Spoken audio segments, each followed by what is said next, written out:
பட்டவத்தில் ஒரு அடுக்குமாடி குடியிருப்பின் பின்னால் சூட்கேஸில் அடைக்கப்பட்ட நிலையில் காப்புறுதி முகவர் ஒருவர் கொடூரமாக கொலை செய்யப்பட்ட சம்பவத்தில் 2 பெண்கள் உட்பட 4 பேரை போலீசார் கைது செய்துள்ளனர். 24 முதல் 42 வயதுக்குட்பட்ட சந்தேக நபர்கள் நேற்று முன்தினம் பட்டவத் மற்றும் பேராக்கின் கம்பார் ஆகிய இடங்களில் கைதாகியதாக பினாங்கு போலீஸ் தலைவர் டத்தோ அசீதி இஸ்மாயில் தெரிவித்தார். கொலை குற்றத்திற்கான 302வது பிரிவின் கீழ் அச்சம்பவம் விசாரிக்கப்பட்டு வருவதாக அவர் கூறினார்.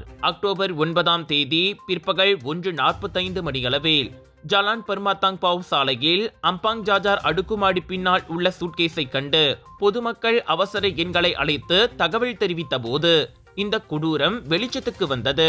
போலீசார் சோதனை செய்தபோது இறந்தவரின் உடலில் பலத்த காயங்கள் இருந்ததோடு கழுத்து வெட்டப்பட்டிருந்தது, கைகள் கட்டப்பட்டிருந்தன, தலை பிளாஸ்டிக்கால் சுற்றப்பட்டிருந்தது.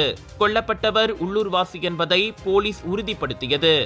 அவர் வீடு திரும்பாததால் இறப்பதற்கு ஒரு நாள் முன்பு காணாமல் போனதாக கூறி அவரது குடும்பத்தினர் புகார் அளித்திருந்தனர். கடந்த வாரம் இறந்தவரின் வாகனத்தை கண்டுபிடித்த ஒருவர், உடலை கண்டுபிடித்த நபர் மற்றும் இறந்தவரின் குடும்ப உறுப்பினர் என 3 பேரிடம் இருந்து போலீசார் வாக்குமூலங்களை பதிவு செய்தனர்.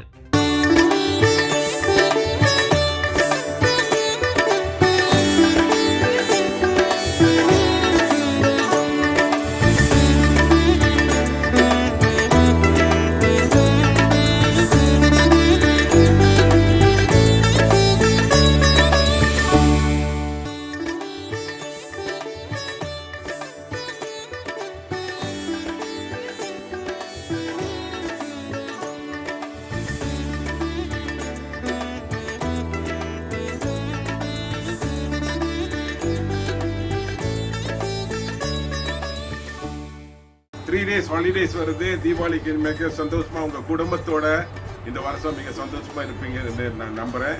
அதே நேரத்தில் those are travelling long distance பத்திரமா காடியை கொண்டு போங்க, அழகா திரும்பி வாங்க. உங்களோட குடும்பத்தோட இந்த வருஷம் நல்லா சந்தோஷமா இருக்கணும். இன்ப விஷயங்கள் எல்லோரும் வாழ்க. நன்றி, வணக்கம். இனிய தீபாவளி நாள் வாழ்த்துக்கள்.